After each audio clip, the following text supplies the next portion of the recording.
এবার তরুণরা কাদের ভোট দিবে? এবার তরুণরা কাদের ভোট দিবে? তরুণরা তাদের ভোট দিবে যারা তিনটা বিষয়ে তাদের অবস্থান পরিষ্কার করবে। এক নম্বর হচ্ছে তরুণরা তাদের ভোট দিবে যারা জুলাই বিপ্লব এবং রাষ্ট্র সংস্কারের পক্ষে। তরুণরা তাদের ভোট দিবে যারা চাঁদাবাজি, টেন্ডারবাজি, সন্ত্রাস, দর্শন এবং মাফিয়াতন্ত্রের বিরুদ্ধে জিরো টলারেন্স নীতি ঘোষণা করবে। তরুণরা তাদের ভোট দিবে যারা তাদের প্রতিশ্রুতি এবং কথা এবং কাজের মধ্যে মিল রেখেছে।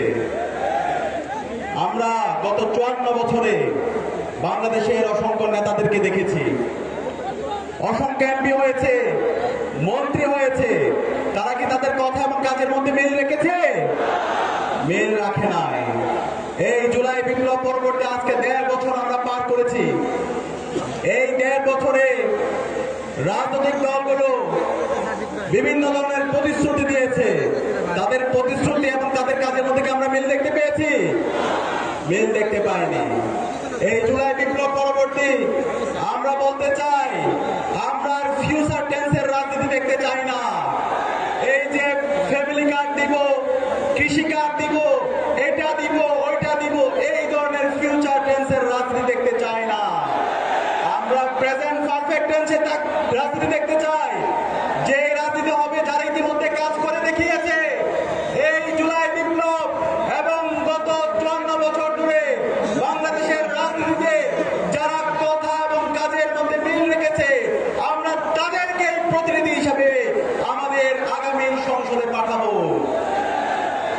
গত 16 বছরে ফেসিবাদের বিরুদ্ধে দীর্ঘ লড়াইয়ে যারা রাজপথে ছিল, তাদেরকে আমরা আমাদের প্রতিনিধি বানাবো।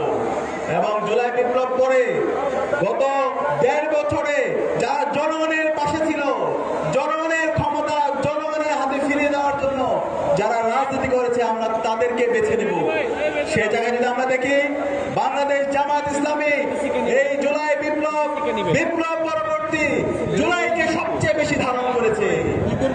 জুলাই বিপ্লবের পর যতগুলো কাজ হয়েছে, সব কাজের মধ্যে জামাত ইসলামের কাজ অন্যতম গুরুত্বপূর্ণ ভাবে তারা গুরুত্বপূর্ণ ভূমিকা রেখেছে। জামাত ইসলামের সম্মানিত আমির জামাত ডাক্তার শফিকুর রহমান সকল শহীদ পরিবারের কাছে গিয়েছে, শহীদ পরিবারের কথাগুলো শুনেছে। জুলাই বিপ্লবের মাধ্যমে যে তারুণ্য তৈরি হয়েছে, সেই তারুণ্যকে ক্ষমতায়ন করার জন্য তিনি রাত দিন এক করে কাজ করে যাচ্ছে। এবং আপনাদের চট্টগ্রামের মাটি ও মানুষের নেতা ডক্টর সৈয়দ আব্দুল মাহমুদ তাহের এই জুলাই বিপ্লব এবং 90-এর স্বৈরাচার বিরোধী আন্দোলনের নেতৃত্ব দিয়েছে। আপনাদের ডক্টর সৈয়দ আব্দুল মাহমুদ তাহের ভাই শুধুমাত্র এই চট্টগ্রামের নেতা না, তিনি সারা বাংলাদেশের নেতা, তিনি সারা বিশ্বের মুসলিম যুবকদের নেতা। সে কারণে আগামী নির্বাচনে আমরা কি আমাদের নেতা ডক্টর সৈয়দ আব্দুল মাহমুদ তাহেরকে ব্যাপক ব্যবধানে বিজয় করতে পারবো? ইনশাআল্লাহ, ইনশাআল্লাহ। আমরা একসাথে বলবো, তারুণ্যের প্রথম ভোট, তারুণ্যের প্রথম ভোট, তারুণ্যের প্রথম ভোট দাঁড়িপাল্লার পক্ষে হোক। ইনকিলাব।